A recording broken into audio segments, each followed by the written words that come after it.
The Life of the Reverend John William de Fletcher, Flechere, Chapter 1, of his Parentage and Youth. John William de Fletcher, this was properly his name, was born at Nyon, Nyon, in Switzerland. Footnote, Wesley's Life of Fletcher, and a footnote, a town about 15 miles north of Geneva, on September the 12th in the year 1729. His father was an officer in the French service till he left the army in order to marry, but after a time he returned to the same line of life and was a colonel in the militia of his own country. Of this gentleman, whose family is one of the most respectable in the canton of Berry, and a branch of an earldom of Savoy, Mr. Fletcher was the youngest son. 2. He passed the early part of his life, footnote, Gilpin's notes subjoined to Fletcher's portrait of St. Paul's, at Nyon, where he was discovered in elevated turn of mind accompanied with an unusual degree of vivacity. After having made a good proficiency in school learning, he was removed with his two brothers to Geneva, where he was distinguished equally as his superior abilities in his uncommon application. The first two prizes, for which he stood a candidate, he carried away from a number of competitors, several of whom were nearly related to the professors, and on that occasion he was complimented by his superiors in a very flattering manner. During his residency at Geneva, he allowed himself but little time either for recreation, refreshment, or rest. After confining himself closely to his studies all the day, he would frequently consume the greater part of the night in noting down whatever had occurred in the course of his reading worthy of observation. Here he acquired the true classical taste, which was so frequently and justly admired by his intimate friends, and which all his studied plainness could never conceal. Here also he laid the foundation of that extensive and accurate knowledge for which he was afterwards distinguished both in philosophical and theological researches. After quitting Geneva, he was sent by his father to Lenzenburg, Lentzbourg, a small town in the Swiss cantons, where he was not only acquired the German language, but diligently prosecuted his other studies, to which he ever discovered a passionate attachment. On his return from this place, he continued some time at home, studying the Hebrew language and perfecting his acquaintance with mathematical learning. Number 3. His early piety was equally remarkable with his early attainments. From his childhood he was impressed with a deep sense of the majesty of God and a constant fear of offending him, and manifested great tenderness of conscience, as appears by the following instances. One day, having offended his father, who threatened to correct him, he did not dare to come into his presence, but retired into the garden, and when he saw him coming towards him, he ran away with all speed. But he was presently struck with deep remorse, and said to himself, "What, do I run away from my father? Perhaps I shall live to have a son that will run away from me." And it was several years before the impression which he then received was worn off. Number 4. Another instance of his tenderness of conscience occurred when he was about 7 years of age. He was one day removed by the nursery maid, saying, "You are a naughty boy. Do you not know that the devil is to take away all naughty children?" He was no sooner in bed than he began to reflect very deeply upon her words. He thought, "I am a naughty boy, and how do I know but God may let the devil take me away this night?" He then got up, fell down upon his knees before God, and prayed earnestly for a considerable time, till he felt such a sense of divine love as quieted every fear. He then lay down in peace and safety. Number 5. Mr. Fletcher's early acquaintance with the Holy Scriptures guarded him, on the one hand, from the snares of infidelity and preserved him, on the other, from many of the vices peculiar to youth. His conversion was modest, and his whole conduct marked with a degree of rectitude not usually to be found in early life. He manifested an extraordinary turn for religious meditation, and those little productions which gained him the greatest applause at this period were chiefly of a serious tendency. His fidel obedience and brotherly affection were exemplary, nor is it remembered that he ever uttered one unbecoming expression in either of those characters. He was a constant reprover of sin, and his modest freedom in this respect is said once to have offended a mother he tenderly loved, while she was on some occasion expressing herself in too warm a manner in one of the family. He turned his eye upon her with a gentle reproof. He was displeased with the modest reprehension, and repaid it with some severity, which he received with the utmost submission, making only the following reply: "When I am smitten in one cheek, and especially by a hand I love so much, I am taught to turn the other also." This expression was not employed with an air of bravado, but with a look of so much tender affection that the indignation of his mother was instantly turned into a look of pleasing admiration. Number 6. People who are designed by the Almighty for eminent services in His church are frequently distinguished in their youth by striking peculiarities which awaken in those around them an expectation of something extraordinary in their future character. Of this kind was the following circumstance. During Mr. Fletcher's residence at Geneva, his sister, Madame de Botens, who had taken a house in that city for the conveniency of her brothers, was visited by a widow lady from Nyon. This lady was accompanied by her 3 sons, who were not the most happily disposed, and whose improper conduct at this time provoked her to so uncommon a degree as to extort from her a hasty imprecation. Mr. Fletcher, who was present upon this occasion, was so struck with the unnatural carriage of this exasperated mother. Starting from his chair, he addressed her in a very powerful remonstration. He reasoned with her in an affecting and pointed manner. He observed and lamented the difficulties of her situation, but entreated her to struggle against them with discretion and not with impatiency. He exhorted her to educate her children in the fear of God, and to second such education by her own pious example. After assuring her that her conduct on the present occasion had filled him with the utmost horror, and that he could not but tremble for the consequences of it, he concluded his address by alarming her fears lest the imprecation she had uttered should be followed by some unexpected family affliction. That same day the widow, in her return to Nyon, embarked upon the lake, where she was overtaken with a tremendous storm, and brought to the very point of perishing. In the midst of her danger, the words of the young prophet, as she ever afterwards turned Mr. Fletcher, were deeply impressed upon her mind.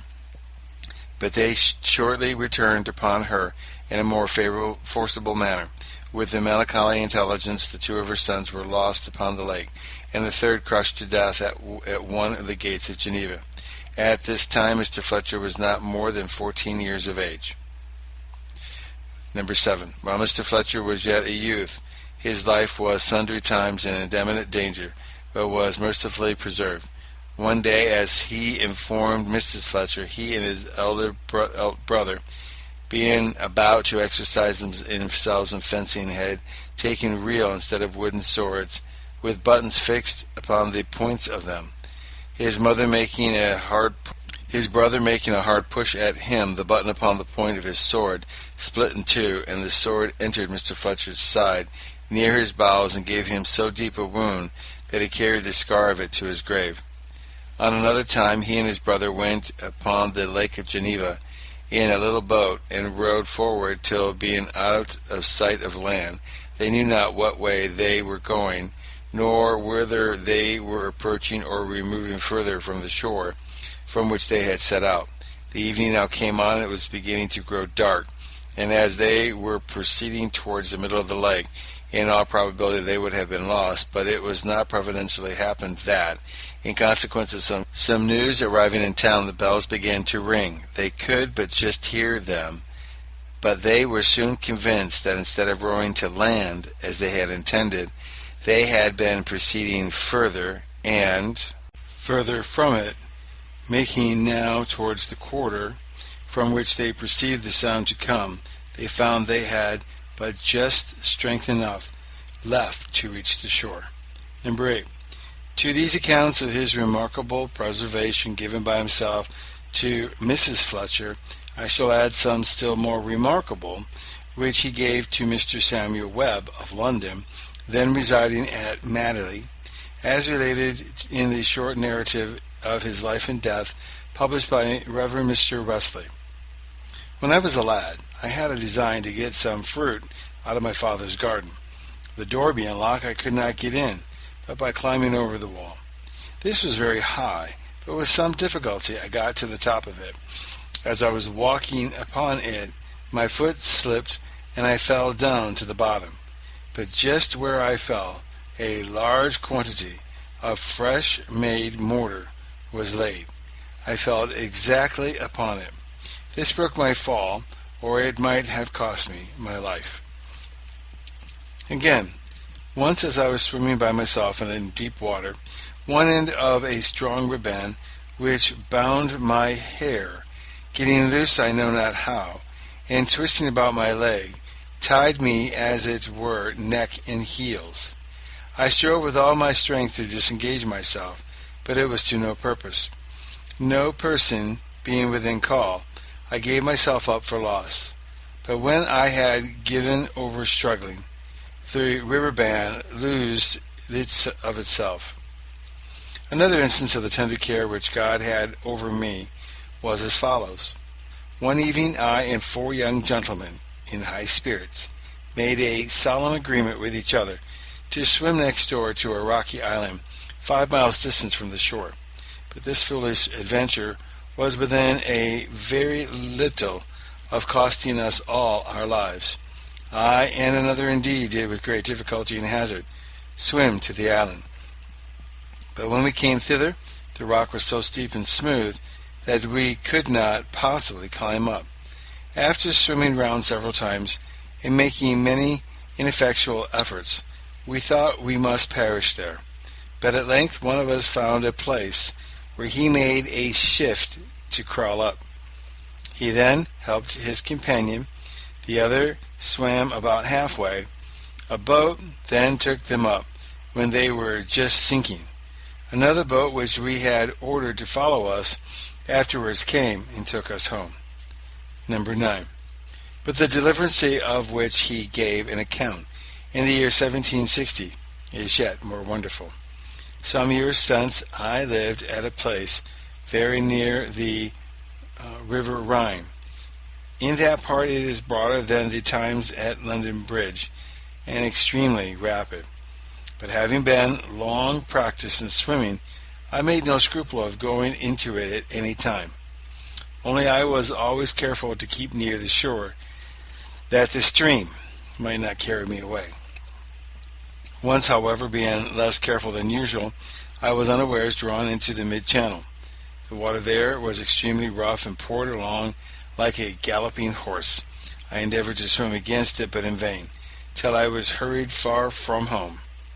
When I was almost spent, I rested upon my back, and then looked about for a landing place which I must either land or sink. With much difficulty I got near the shore, but the rocks were so ragged and sharp that I saw if I attempted to land there, I should be torn in pieces. So I was constrained to turn again to the midstream. At last, despairing of my life, I was cheered by the sight of a fine smooth creek, into which I was swiftly carried by a violent stream. A building stood directly across it, which I did not then know to be a powder mill. The last thing I can remember was the striking of my breast against one of the piles whereon it stood. I then lost my senses, and knew nothing more, till I rose on the other side of the mill. When I came to myself, I was in a calm, safe place, perfectly well, without any soreness or weariness at all. Nothing was amiss but the distance of my clothes, and stream having driven me 5 miles from the place where I left them. Many persons gladly welcomed me on shore.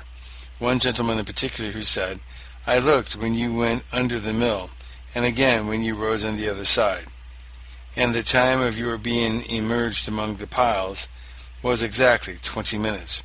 And some would say, why, this was a miracle. Undoubtedly, observed Mr. Wesley, it was. It was not a natural event, but a work wrought above the power of nature, probably by the ministry of angels." Number 10.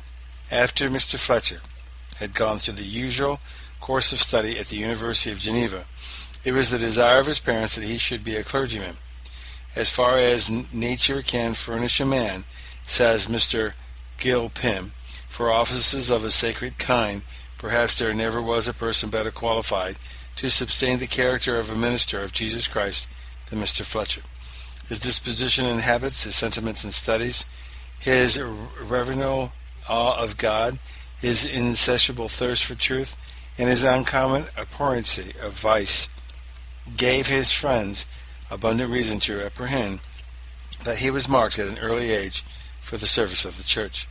Contrary, however, to all expectation, and contrary to the first designs of his family, before he had arrived at the age of 20, he manifested views of a very opposite nature. His theological studies gave place to the systems of Vauban and Cohorn, and he evidently preferred the camp to the church. All the remonstrations of his friends on this apparent change in his disposition were totally ineffectual, and had it not been for repeated disappointments, he would have wielded another sword than that of the Spirit.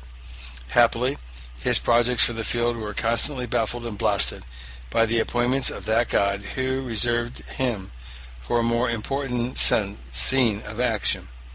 His choice of the army is, however, to be imputed rather to principle than inclination. On the one hand, he detested the irregularities and vices to which a military life would expose him. On the other, he dreaded the condemnation he might incur by acquitting himself unfaithfully in the pastoral office. He conceived it abundantly easier to toil for glory in fields of blood than to labor for God with unwearied perseverance in the vineyard of the church. He believed himself qualified rather for military operations than for spiritual enjoyments, and the exalted ideas he entertained of the holy ministry determined him to seek some other profession more adapted to the weakness of humanity, and he preferred being an officer in the army to all others. Number 11. Mr. Fletcher himself, in a letter to the Reverend Mr. Wesley, dated November 24th, 1756, a few weeks before he took orders, partly confirms these observations of Mr. Gilpin, and partly assigns an additional reason why he then declined the sacred office of the ministry. "From the time I first began to feel the love of God," says he, "shed abroad in my soul, which was, I think, at 7 years of age, I resolved to give myself up to him and to the service of his church, if ever I should be fit for it. But the corruption which is in the world, and that which was in my heart, soon weakened, if not erased, those first characters which grace had written upon it. However, I went through my studies with the design of going into orders, but afterwards, upon serious reflection, feeling I was unequal to so great a burden, and disgusted by the necessity I should be under to subscribe to the doctrine of predestination, I yielded to the desire of those of my friends who would have me to go into the army. But just before I was quite engaged in a military employment, I met with such disappointments as occasioned my coming to England, and to this, that he disapproved of the motives which had chiefly induced his parents to desire him to enter into the ministry. This appears from an observation which he made to Mrs. Fletcher one day while he was showing her a piece of painting which he had executed when he was about 16 years of age. "I was then studying fortification," he said, "with a view to go into the army. Once indeed my friends, having a prospect of obtaining preferment for me, wanted me to go into the church, but that motive I thought by no means right, and therefore still pursued my plan of being a soldier, so that according to his own account, he that at that time declined the ministry for 3 reasons. First, because he judged himself unqualified for so high and holy a calling. Secondly, he scrupled subscribing the doctrine of predestination, which it seems he must have done to have taken orders in Switzerland. And thirdly, he disapproved of undertaking so sacred an office as that of preaching the gospel in order to obtain preferment or with any worldly view whatever." Number 12. Not being able to gain the consent of his parents to his going into the army, according to Mr. Wesley, he went away to Lisbon.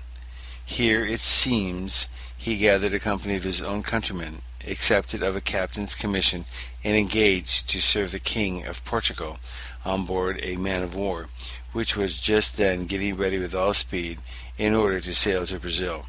He then wrote to his parents, begging them to send him a considerable sum of money. Of this he expected to make a vast advantage, but they refused him. Unmoved by this, he determined to go without it as soon as the ship sailed. But in the morning the maid waiting on him at breakfast let the tea kettle fall, and so scalded his leg that he kept his bed for a considerable time after. During that time the ship sailed for Brazil, but it was observed that the ship was heard of no more. Number 13.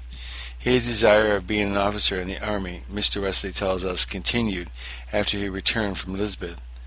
And when he was informed that his uncle, then a colonel in the Dutch service, was procured a commission for him, he joyfully set out for Flanders.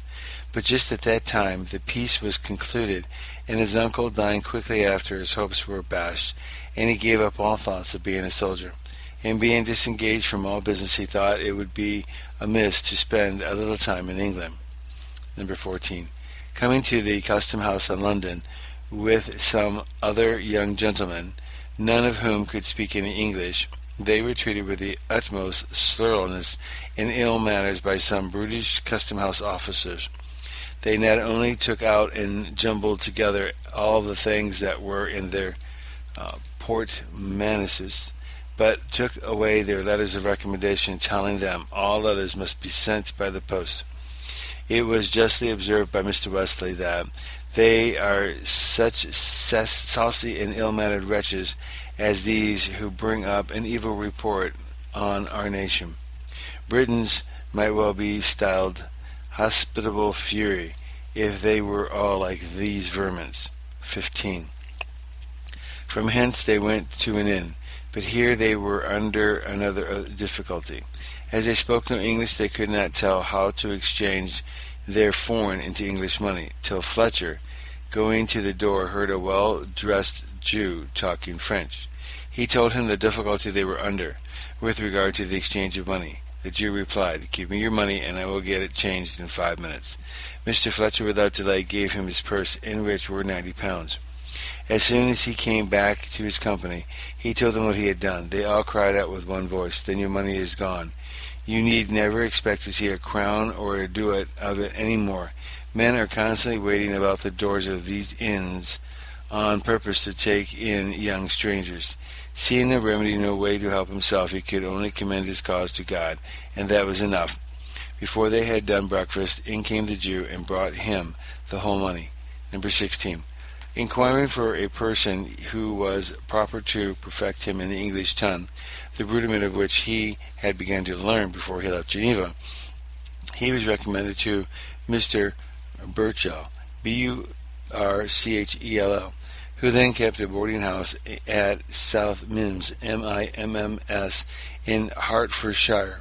And when Mr. Burchell removed to Hatfield, he chose to remove with him. All the time he was both at South Mims and at Hatford, he was of a serious and reserved behavior, very different from that of other young gentlemen who were his fellow students. Here he diligently studied both the English language and all the branches of polite literature. Meantime, his ease and genteel behavior, together with his eminent sweetness of temper, gained him the esteem as well as the affection of all that conversed with him. He frequently visited some of the first families in Hatfield, who were all fond of his conversation, so lively and ingenious, at the same time evidencing both the gentleman and the scholar. All this time he had the fear of God deeply rooted in his heart, but he had none to take him by the hand and lead him forward in the ways of God. He stayed with Mr. Burchell about 18 months, who loved him as his own son. Number 17. Afterwards, one Mr. Dechamps, Dechamps, a French minister to whom he had been recommended, procured him the place of tutor to his two sons of Thomas Hill, Esquire, at Turn, Tern-Hall, in Shropshire. In the year 1752, he removed into Mr. Hill's family and entered into the important providence of instructing the young gentleman. He still feared God, but had not yet an experimental sense of his love, nor was he convinced of his own fallen state till one Sunday evening a servant came in to make up his fire, which he was writing some music, who, looking at him with serious concern, said, "Sir, I am sorry to see you so employed on the Lord's day." At first his pride was alarmed, and his resentment moved at being reproved by a servant. But upon reflection he felt the reproof was just. He immediately put away his music, and from that very hour became a strict observer of the Lord's day. Number 18. I have heard, said Mr. Wesley, two very different accounts of the manner wherein he had the first notice of the people called Methodists, but I think it reasonable to prefer to any other that which I received from his own mouth. This was as follows. When Mr. Hill went to London to attend the Parliament, he took his family and Mr. Fletcher with him. While they stopped at St. Albans, he walked out into the town and did not return till they were set out for London. A horse being left for him, he rode after, and overtook them in the evening. Mr. Hill asking him why he stayed behind, he said, "As I was walking, I met with a poor old woman, who talked so sweetly of Jesus Christ that I knew not how the time passed away." "I shall wonder," said Mrs. H., "if our tutor does not turn Methodist by and by." "Methodist, madam," said he, "pray, what is that?" She replied, "Why, the Methodists are a people that do nothing but pray. They are praying all day and all night." "Are they?" said he. "Then, by the help of God, I will find them out, if they be above ground." He did find them out not long after, and was admitted into the society. And from this time, whenever he was in town, he met in Mr. Richard Edwards' class. This found so profitable to his soul that he lost no opportunity of meeting, and he retained a peculiar regard for Mr. Edwards till the day of his death. End of chapter 1, being read by Peter John Paresis.